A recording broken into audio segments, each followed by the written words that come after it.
I'm excited to be with you today and hoping to have another great episode of this live show where we get to talk a little bit about landlord-tenant law and how to learn from each other and how to best tackle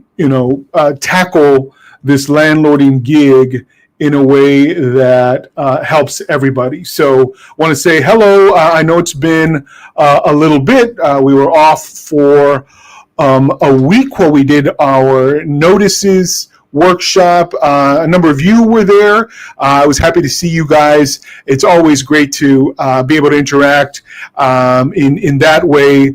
A couple weeks or a few weeks before that, we met live in person in Houston, and that was also great.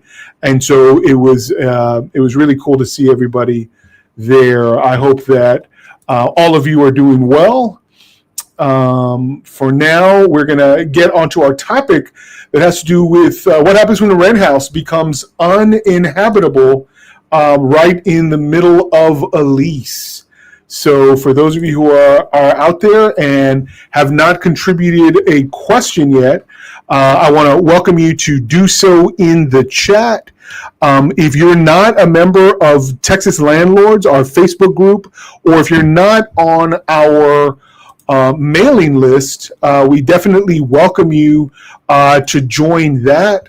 For any of you who need access to us at any time for whatever reason, we have a phone number running along the bottom of the screen here, along with our email address. If you're interested in joining our mailing list, we strongly encourage you to do that.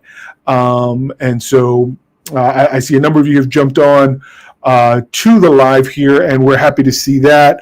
A reminder: today's topic: what happens if a rent house becomes uninhabitable right in the middle of the lease? Let me go ahead and get started. Again, for those of you who have any questions, go ahead and add those to the chat, and I will answer your questions. I've got a number of questions here that we received, again, from our Facebook group as well as from our newsletter, and we'll get to those in a bit. But first, when a house becomes 100% uninhabitable, that's usually because some big event outside of the control of the landlord or the tenant has occurred, and it has created substantial damage. Think things like fire or flood. Remember the big winter freeze from a couple of years back that burst pipes and left people literally in the cold for days and days.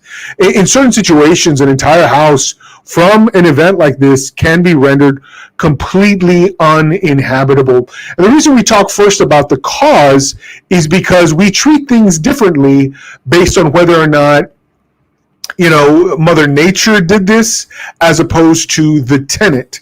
And so if the tenant is to blame, well, now you've got some liabilities and potentially some claims that go against the tenant. If you are to blame, let's say you, for whatever reason, were walking around with a blowtorch and you set the house on fire, and now the tenant's home is gone along with all of their personal property.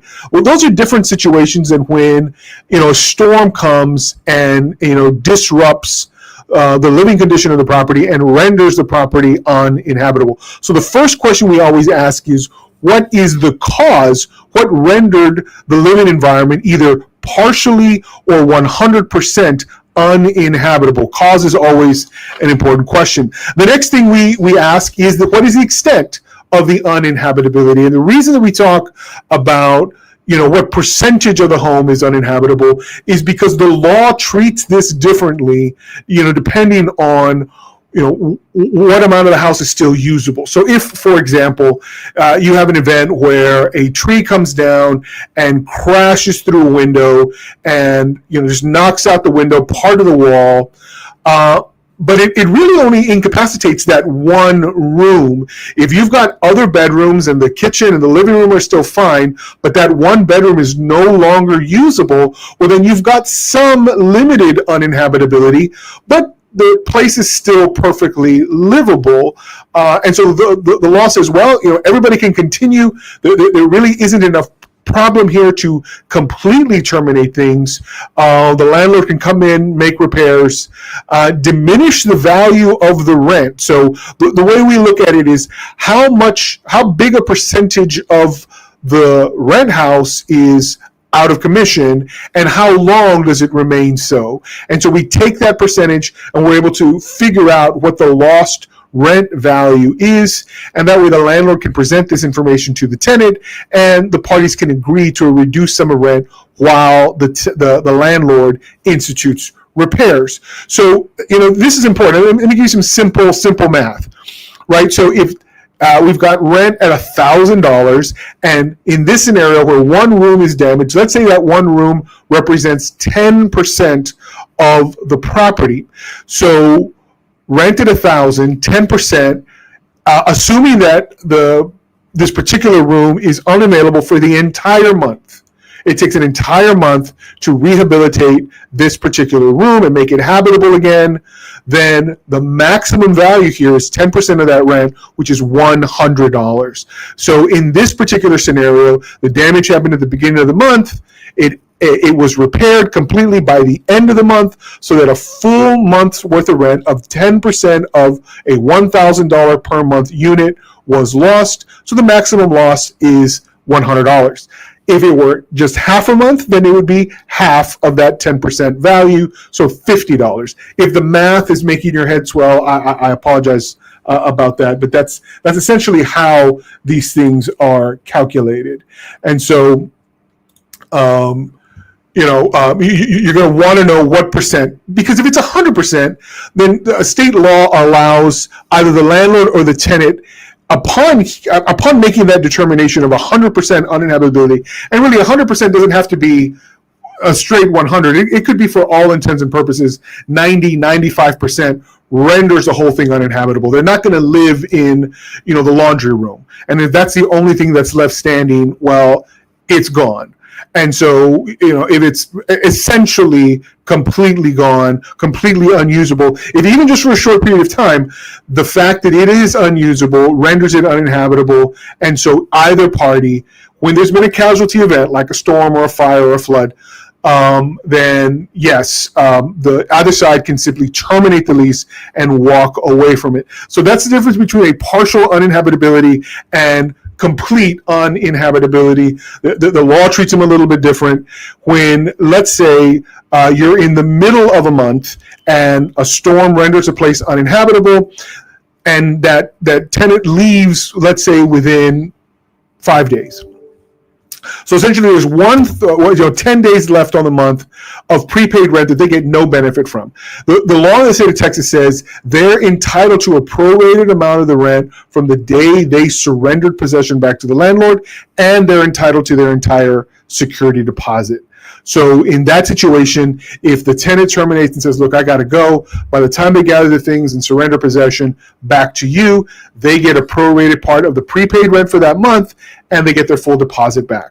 You've got 30 days from the date of surrender to get that back to them, and you're encouraged to do that. It's going to be easier for you to rehabilitate the home once that tenant has vacated. So understand the difference between partial and full uninhabitability. So the next consideration is just that. Can you terminate the lease? And if you can, should you? Like I said, because of the fact that somebody is living there, still has their stuff there, that's going to impede on your ability to complete repairs. So if you can terminate, you probably should, especially if that's going to make things better for you and make things a lot more comfortable for your tenant. Nobody wants to live in a house where you don't have electricity or you don't have a wall or a roof. That's impossible. But the next consideration is insurance. Are you insured for this loss? And understand to what extent you are insured. The insurance that you purchase for your rental property and your rent business probably covers the structure, but it probably doesn't cover any of the personal property that's owned by the tenant. And that's extremely important for you to know. The fact that their stuff isn't covered, that means they can't come to you and make a claim. Hey, I lost my couch. I lost all of my electronics. That's thousands of dollars worth of stuff that you now owe me. We're going to get to liability a little later, but remember, your insurance probably doesn't cover that. Is that going to have to come out of your pocket? Well, the next consideration is, are they insured? Do your tenants have renter's insurance to fall back on? Because if they do, it's very likely they can file a claim there, and that's their best bet. If they have renter's insurance specifically for casualty losses from events like fires and floods and storms or freezes, or even other things that render the property uninhabitable, when they've lost their stuff, they can file a claim. Sometimes when they've lost time at work, or they have to stay in a hotel for a short term, the real question is, do you have any liability there? And that's when you get to your next consideration. What does your lease say? A good lease is going to properly inform your tenants that you're not liable for acts of God or, these natural events that occur outside of your negligence. Right? It's different when you're walking around with a blowtorch, like we talked about earlier, and you set fire to the place, and that destroys everything. But when the fire came from a lightning strike, that's a very different scenario, and you don't have liability. And your lease probably says something to that effect, where you carry no liability for the condition of the property, nor for some casualty loss that results from again, fire, flood, or a storm. And then finally, if again, the tenant isn't properly insured and they demand that you put them up in a hotel or that you cover the costs of their losses, and you don't know, how to point to that in your lease, talk to somebody, come see somebody like me, and let's review the facts together. And I can show you through your lease, assuming you've got a well-drafted lease, I can show you in your lease where your protection lies. We can talk about your insurance and to what extent it covers your property. And if your lease has a requirement that the tenant purchase, or even a suggestion that your tenant purchase insurance, and your tenant, just didn't do it, they neglected to take care of their own stuff. Again, that's not something that you have to bear as the landlord. And so, we like to identify in the lease, precisely what it says about these events, so that we can share that in our reply letter to the tenant, should it come to that, when a tenant insists that somehow this event, falls on your shoulders. Hurricane Beryl came through last year, and literally we had a client whose roof came off and crash landed on the tenant's vehicle. And I told the landlord, look, as sad as it is, you have no liability here. I pointed to the exact spot in the lease that said that, and unfortunately, this tenant, whose vehicle was not insured, was unable to cover anything from the landlord and really from anybody, and just had to take that loss. But that's a risk that we all take with our personal property. If we exist in a world where calamity can strike, and calamity does strike, unfortunately, if we are uninsured for those events, you can't just go blame other people, and you as landlords should not cover the blame when you really don't need to. So thanks for those of you who stuck it out all the way through that. I'm going to get to our questions, and for those of you who have questions and you want to add that to the chat, James, I see you as always. Hello, James. Good to see you. It was good seeing you at the Notices event. And so those of you who want to contribute and add something to the chat, go ahead and add your comments here, and I'll get to those questions. For now, let's start off with Catalina Denew. This is from our newsletter. She asks, how do you deal with cleaning? If a new tenant is not happy with the cleaning status and 30 days have expired.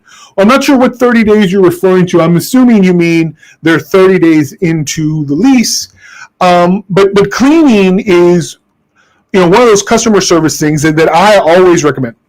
And so I never agree that it's a good idea to hand a dirty house or a set of keys for a dirty house to a brand new tenant.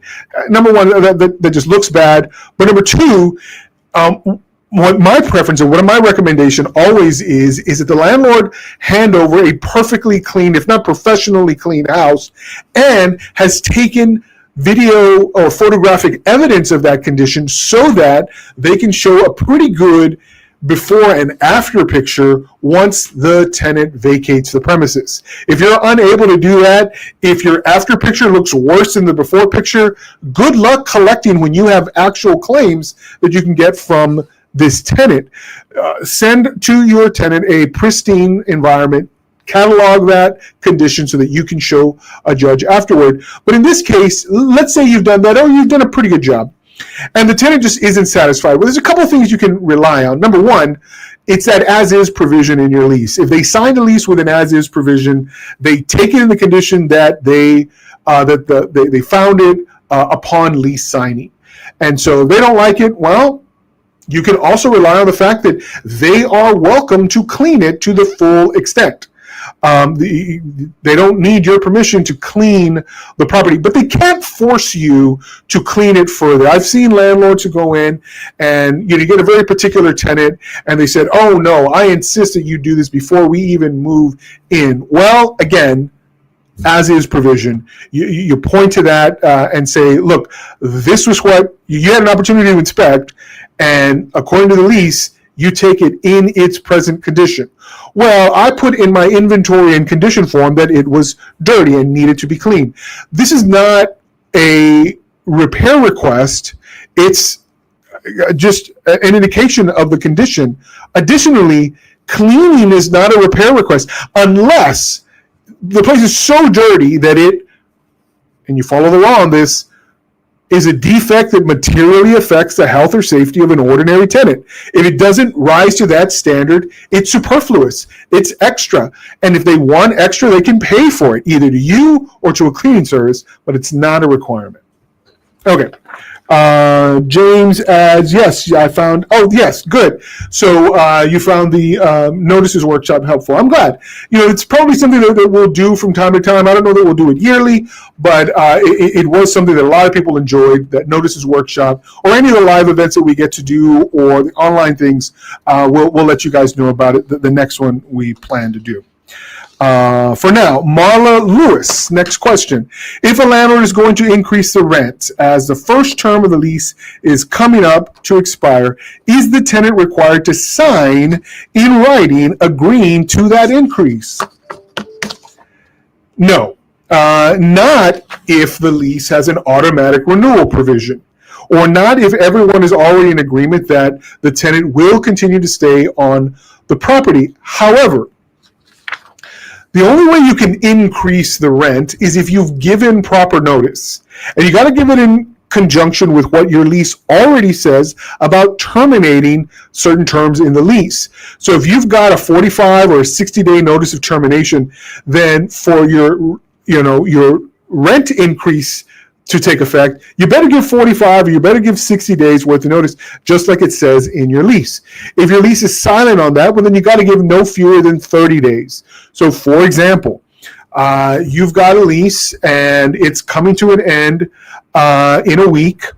If you give notice right now, you're not going to give it in time for the following month because it's only a week away. You don't got 30 days. So it would take effect the month after. But let's say you're 45 days out and your lease only needs 30 and you give notice then and they say, no, I'm not paying that. Well, you could go one of two ways. And if they refuse to pay, they're already telling you, then say, okay, no problem. Here's your 30-day notice of lease termination or my notice of non-renewal.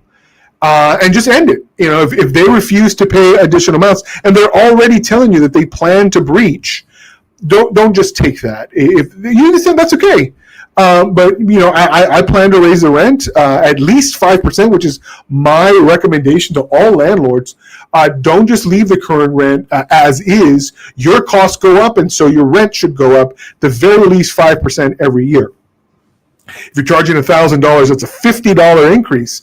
And so if you're not doing at least that, and you wait with a client or you wait with a tenant who's been with you for 5 years, if you've increased $50 every year and suddenly they're at $1,250, that's going to sting a lot less than if you wait 5 years and then try to go from $1,000 to $1,250. You're probably going to burn a bridge. So small incremental increase is always a good idea when it comes to that, but give proper notice and heed what your lease says. And if you've got a reluctant tenant, it's time to say goodbye.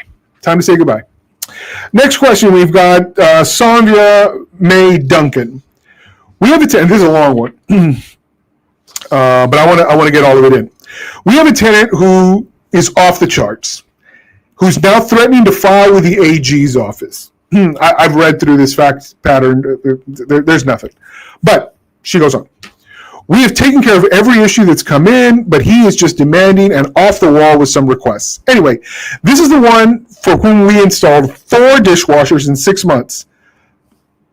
That's already, alarm bells going off. We've given him the happiness clause with a 30-day notice to vacate without penalty and return deposit, less any damages. He didn't want it. Now, we've given him a 10-day notice to vacate due to lease violation. He has not paid the pet deposit. And I sent him when his prorated rent would be. He flipped out, says he won't know, says we don't know what we're doing. And because I allowed a repair person to be alone in his home, I am in violation and did not give him proper notice. But I did give him notice. I told him Saturday, August 30th, plumber would not be there until sometime Tuesday, as Monday was a holiday. He was working us in. Tuesday comes, the tenant's wife texted, "Will the plumber be here?" I replied, "I have not heard from him. As soon as I do, I'll text you." The plumber sent me a text 5:04 p.m. He was on his way, so I texted at 5:07. The plumber was on the way. Be there in 30 minutes. Plumber arrives, tenant's not home. I use my key and allowed entry to the plumber, to do the repair, and off he went. Tenant comes home and texts me that I am in violation as they did not receive proper notice as they were out having dinner and didn't hear the phone. Then he wrote me an aggressive note that I was never to allow anyone in their home when they are gone. It's against the law. And she writes, "No, it's not." And it usually is not. No. When I went to hand deliver the notice, he refused to open the door. I was standing on the porch, and here was his text to me. "Laws state you don't come in unless it is an emergency, genius. You're dumb if you think you're doing anything." So I called the police department and sat on the porch to wait for them. He then texts me that I'm harassing his property and just showing up randomly. He then sends me, "Under Texas Penal Code 4207, you're harassing me. I am calling the cops." My text reply was that they were already on the way. Is this something you want to address? LOL, crazy bat crap tenants, LOL. There's a few things that I do want to address. So first thing is if the pet deposit wasn't paid, today's October 1st, perfect time to utilize that application of funds clause. Even if they pay the rent, deduct the pet fee first, leave a portion of unpaid rent. This is something, if you've already notified him of the amount due and he has not paid it, get rid of this tenant. That's step one. Next, do you know which provision of your lease allows you to enter to complete a repair, even if the tenant isn't there? A lot of you use the Texas Realtors lease, and I practically got that lease memorized. Section 14B is the part that talks about the landlord's right to enter, and in many cases you can attempt to give notice, but you're not even required to give notice for certain repairs. And so I don't know what law he's referencing if he says that you can only enter in the event of an emergency.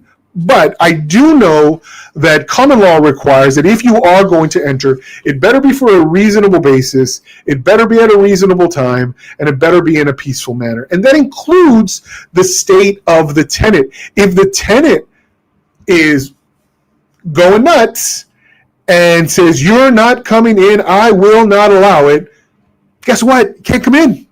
You actually can't. Now, that's probably a violation of your lease, because if in the lease the tenant already agreed, you may come in to conduct a repair as long as you're there on a valid basis at a reasonable time and in a peaceful manner. So that if you complied with the lease, but the tenant broke the peace and failed to comply or failed to deliver access to you, that's another lease violation and another pretty strong basis for removal.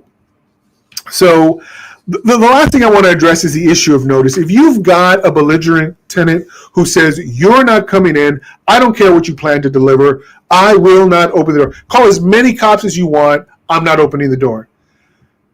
That's easy peasy. Yet another violation, especially if you can point to the section in your lease that says, "I may enter for the purposes of delivering notice."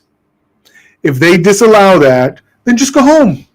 You can't enter because the peace is broken, but because they violated that part of the lease, that's yet another violation. Add that to your notice, put it in the mail. We send all of ours by regular and certified mail, and I guarantee you that's going to work every time, as long as they got a mailbox and they receive the mail at the property. So those are my comments for this particular interesting tenant. All right. Janice Sanchez from our newsletter asks, as a landlord, what is the correct process if a tenant has been in the hospital for over a month, hasn't paid rent during that time? Are there any special legal considerations, or should I follow the standard non-payment of rent process? This is in Galveston County. Let me assure you, landlords, that for those of you who are in the state of Texas, the laws are uniform throughout. So there aren't different laws or different rules based on which county you're in.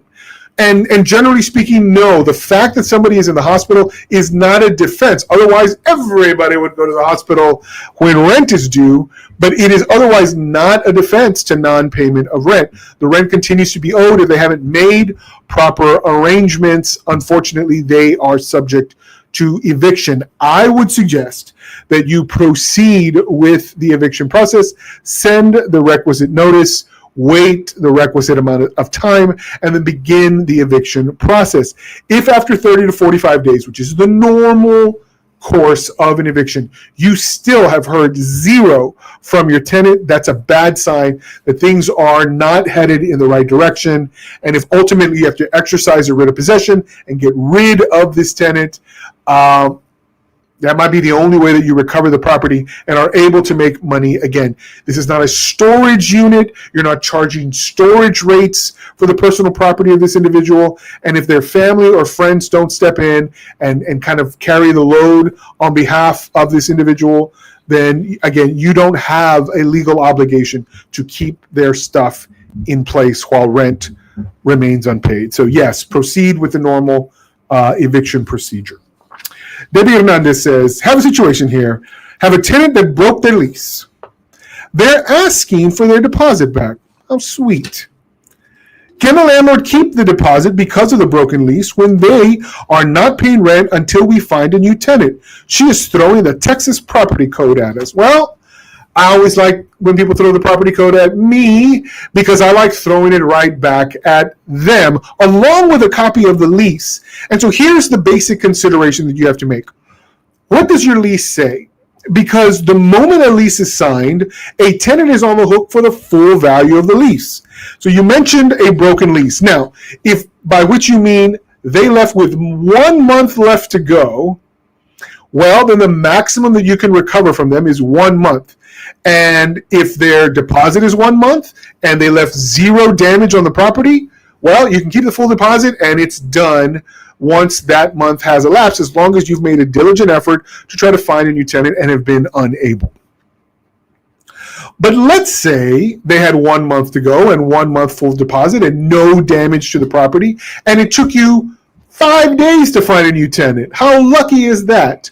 Well, then the extent of your damage, assuming no other costs, is 5 days of rent. They are probably entitled to a portion of their security deposit back that reflects the balance. So, it sounds like maybe there's more time left. It sounds like the amount of time that you've spent has gone to the point where it's exceeded the value of the rent. The property code says they're not even entitled to an itemized list of damages if they leave owing rent, and it is undisputed or uncontested the fact that rent continues to be owed. Now, if that's a point of contest because they unilaterally terminated the lease because you failed to make some repair or you did some other violation that allows them to simply walk away from the lease, I don't know those facts. But if they had justification to walk away, then you've got a problem, and maybe you do owe the full extent of the deposit, whether you find somebody now or whether it takes you 10 years to find somebody. So it's going to come down to whether they had a valid reason to terminate the lease and walk away from it without consequence, or whether they're still on the hook for an extended period of time until, after your diligent effort, you find a new tenant. If you are unclear which is which, I recommend you come see us. We'll be happy to assist you. Vicky Jane writes, and this is another long one, so this is a long fact pattern. Hang tight. My husband, well, you know what? Actually, I've got a question here. So Robert Grayson writes, Ernie, you need to branch out and open up a property management company, LOL. Thank you for the suggestion. It's actually something I've considered, but we're not ready to do that yet. We're still pretty gung-ho about the property law and the law practice. But yeah, it's a good idea. It is something that's on my to-do list for the future. But Vicky Jang, my husband and I are new to being landlords. Started in January 2025. We bought a new home for a rental. We are having a hard time with our first tenant. We went for our first inspection on 9/21. And that's when we discovered she failed to report there was a leak from the AC. The leak was so severe it damaged 3 rooms, a guest bathroom, laundry room, and a bedroom. The bathroom and laundry took most of the hit, where mold is now growing. When we asked her why she didn't report the issue, she said she didn't know the bathroom since she doesn't use the bathroom, and also because she's been out of town taking care of her sick mother. We immediately took action, called the warranty department because we still have warranty from the builder. They send an AC and plumber, an AC guy and a plumber out to stop the leak. The tenant, who moved her adult daughters in without approval, also violated the lease because she failed to change the AC filters. So I'm counting 3 violations, right? Failure to report damage, unauthorized occupants, and failure to change the AC filter. And number 4 is they failed to take care of the lawn or any of the landscaping. And then number 5 is they don't have pest control. 4 days after the inspection, she notified us she wants to break the lease because it wasn't her fault. And it wasn't her responsibility to report the leak. Well, even if it wasn't, you have 4 other lease violations. I tried asking her for a renter's insurance. She said her insurance doesn't cover slow leaks. She claims her daughter has autoimmune disease and is sick from the mold. She is seeking legal aid and wants her deposit back. Please advise and help. Well, so the first thing I would recommend is to get in and start the repairs ASAP. Don't worry about the lease violations just yet, or at least don't let them slow down your repair effort. Get in there, protect your asset. You want that home in good repair, and you want the damage not to get worse. So get in there and fix it as soon as you can. But the next thing is, like we were talking about earlier, determine, is the house still habitable? If it is, then remember the tenant does have some fault here if you can attribute the damage to their negligence in not replacing the AC filter. Now, if they started, and I don't know exactly when they started, you bought the house in January, if they started back in January and they didn't change the filter to September, yeah, it's possible that that's what led to the leak. I don't know. I don't know enough of the facts. But if that's the case, then the fact that they want to go is probably good, because my recommendation is send them a notice to vacate for these multiple lease violations. And it's October 1st now. If they don't pay the rent, send the notice to vacate for non-payment of rent and the lease violations, and then see how they respond. I don't think they're going to have a good defense to all of these violations. And certainly if they don't pay the rent, there is no good defense here. But you should diligently go in and start repairing the place. Number one, because you don't want them to use that as an excuse, because it's not a valid one, but you don't want them to use that as a tepid excuse for them withholding rent. You want to get them out as soon as possible, so don't give them an inch. Get in there and get the repair done, but certainly send that notice to vacate and say, look, you've got multiple lease violations, and if now they also have non-payment of rent issues, hit them with that notice to vacate, get them out, find better tenants, because these people are just bad for your house.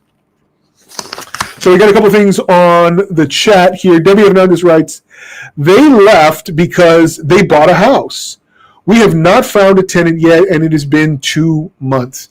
Well, it sounds like then you've got 2 months of unpaid rent. They're on the hook for it. Buying a house is not a defense to breach of their lease term. Now, what I don't know here, Debbie, is to what extent they still had remaining on their lease. If they had at least 2 months, then yes, it is valid to charge at least those 2 months. And if that exceeds the security deposit, they are not due a refund. I would send them an itemized notice saying 2 months have now elapsed. We still have not found a tenant to replace you, but since you have at least 2 months left on your lease, you owe at least that in rent, and that exceeds the value of your deposit, and so there will be no refund. I would definitely get that in writing and get that sent over to them. Okay, James, so if a tenant owes a month of rent, which is more than security deposit, you don't need to send an itemized deduction for security deposit return. That's technically what the property code says. You remember part of the statement from the landlord was they threw the property code at her. Well, the property code does say they're not even entitled to it. But in every situation, I strongly encourage landlords to send that itemized list, because you don't want them to sue you and to have to prove that you never owed it to them. Instead, undercut them every single time. Don't let them even make the allegation. If they owe more to you than you owe to them, put that in writing. That's your itemized list. Send that to them. But also include every single damage that they caused. Make sure to list it all. This is why the law gives you 30 days, because if an entire month passes, you still don't have a tenant and there's nobody on the horizon, then yeah, deduct for all the damages and then throw on the unpaid rent for the 30 days you've been without. Send that notice to them. Undercut any ridiculous claim that they might make that you wrongfully withheld their deposit. So, last question. All right, we've got Eugene Kuchta. My wife and I issued a notice to vacate our rental house for our rental house to an unmarried man and wife.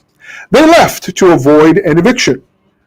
When we went to the house, there was so much damage to the house. Holes punched into the sheetrock, holes punched into interior doors removed, not found on property, 3 broken windows, backyard grass not cut for at least 3 months, garage door damaged, needs to be replaced, door between garage and house damaged to a degree that a complete new door and casing needs to be installed. Many items left in the house requiring disposal. We believe that the vast majority of the damage was caused by the man. Can we sue for damages against the man but not the woman? It's going to depend what your lease says. Hopefully, when you say you leased a house to an unmarried man and his wife, they both signed the lease. If he didn't sign, you can't sue him. If he did sign and she signed, can you sue one and not the other? Absolutely. Because your lease probably makes them jointly and severally liable. And what this means is that both are on the hook for the acts of the other. And so both are each 100% liable for whatever either party does throughout the lease term. So if one person does all the harm, can the other be held to account for it? Yes. If one person does all the harm, can they themselves be held to account for it? Yes, they can. So in either case, even if he says, no, she caused all this damage. Well, guess what he's just done? He's admitted that one of the people who's on the lease caused the damage. Great. Now, because you are jointly and severally liable, you get to pay for it. Thank you for admitting that one of you, at least, caused this damage. So as long as you can prove that one or the other caused the damage, then yes, you can go after either one or both as you please. But the consideration that I always, talk to landlords about is the following. Number one, can you actually find this individual? Do you know where they currently live or work? Because if you can't find them, or if you know they live in Ontario, Canada, it's not going to do you a whole lot of good being in Texas to try and sue them out there.